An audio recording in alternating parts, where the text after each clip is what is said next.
Have you ever plugged in a USB cable, watched it refuse to go in, flipped it over, tried again, and somehow still gotten it wrong? It is one of those tiny frustrations that almost everyone has experienced. Somehow, a simple connector with only two possible orientations seems capable of defeating us on a regular basis. For years, people have joked that USB plugs require 3 attempts instead of 2, as if they break the laws of mathematics. But why does this happen so often? Is it just human error, or is there something about the design itself that makes USB connectors surprisingly difficult to use?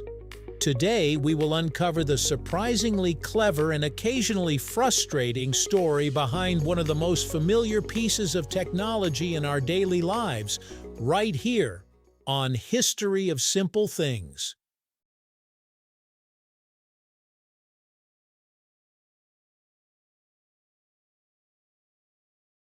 To understand why USB plugs seem so difficult to insert correctly, we first need to go back to the mid-1990s.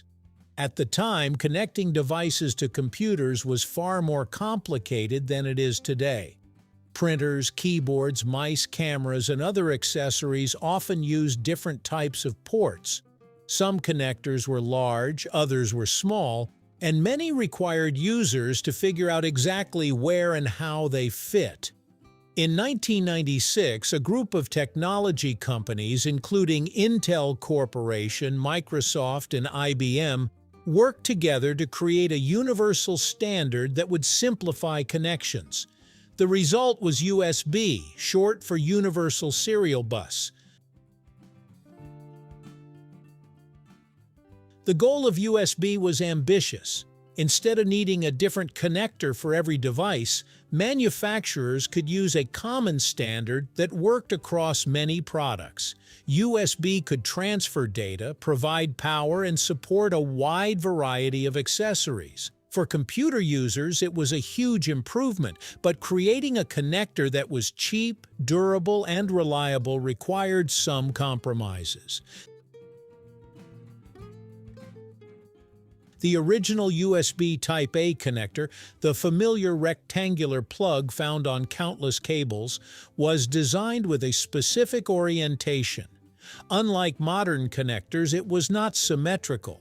Inside the metal shell are electrical contacts positioned on only one side. These contacts need to align perfectly with matching contacts inside the port. If the plug were inserted upside down, the contacts would not connect correctly.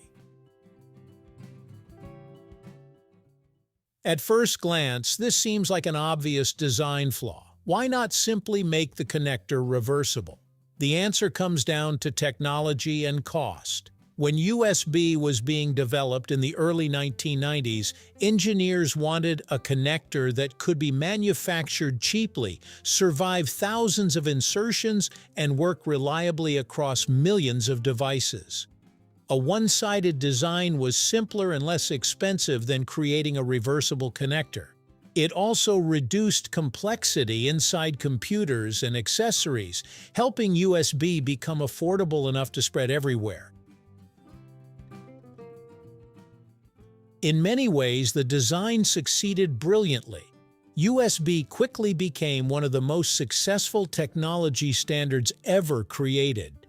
Yet the same design decision that made USB practical also created a problem for users. Every time someone reaches behind a computer, under a desk, or toward the back of a television, they must determine which side of the plug is facing up. That sounds easy in theory, but our brains often have less information than we realize. Part of the problem is visual. Many USB connectors look nearly identical on both sides. The differences can be subtle, especially in dim lighting. Some plugs have a logo stamped on one side, while others have small holes or seams that indicate orientation. But these clues are often difficult to see. As a result, users frequently make educated guesses rather than carefully examining the connector. There is also a psychological reason why the problem feels worse than it actually is. Humans remember failures more strongly than successes. When a USB plug slides in smoothly on the first try, we barely notice. But when it refuses to fit, we immediately become aware of it. The frustration sticks in our memory, making the experience seem more common than it really is.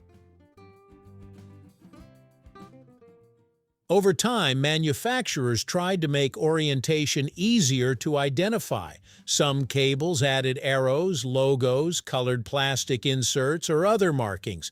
Unfortunately, there was never a universal rule about which side should face up.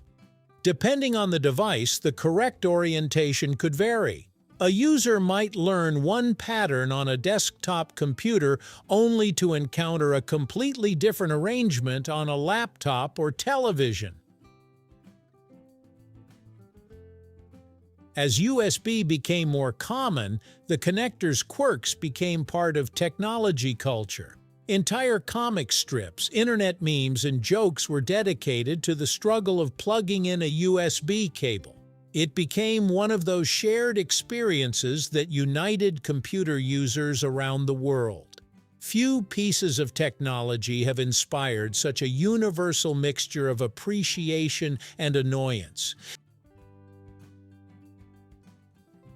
Eventually, engineers decided the problem needed a permanent solution. In 2014, the USB Type-C connector began appearing on devices. Unlike the original Type-A design, USB-C is fully reversible. Users can insert it either way, and it works exactly the same. Achieving this required a more sophisticated internal design with additional contacts and electronics, but advances in manufacturing made such complexity practical and affordable. Today, USB-C is becoming the new standard for phones, laptops, tablets, game systems, and many other devices. Yet the older USB Type-A connector remains everywhere. Millions of computers, chargers, flash drives, and accessories still use it. Even as newer technology replaces it, the classic USB plug continues to be part of everyday life. So the next time a USB cable seems determined to resist your first attempt, remember that you are experiencing a tiny piece of technological history. What feels like a small everyday annoyance is actually the result of decades of engineering decisions, practical compromises, and the evolution of one of the most successful connectors ever invented. And if it somehow takes 3 tries, you can take comfort in knowing that you are definitely not the only one. Thank you for watching. If you have suggestions for our next video, feel free to share them in the comments below. We'll be sure to give you an acknowledgement for your contribution.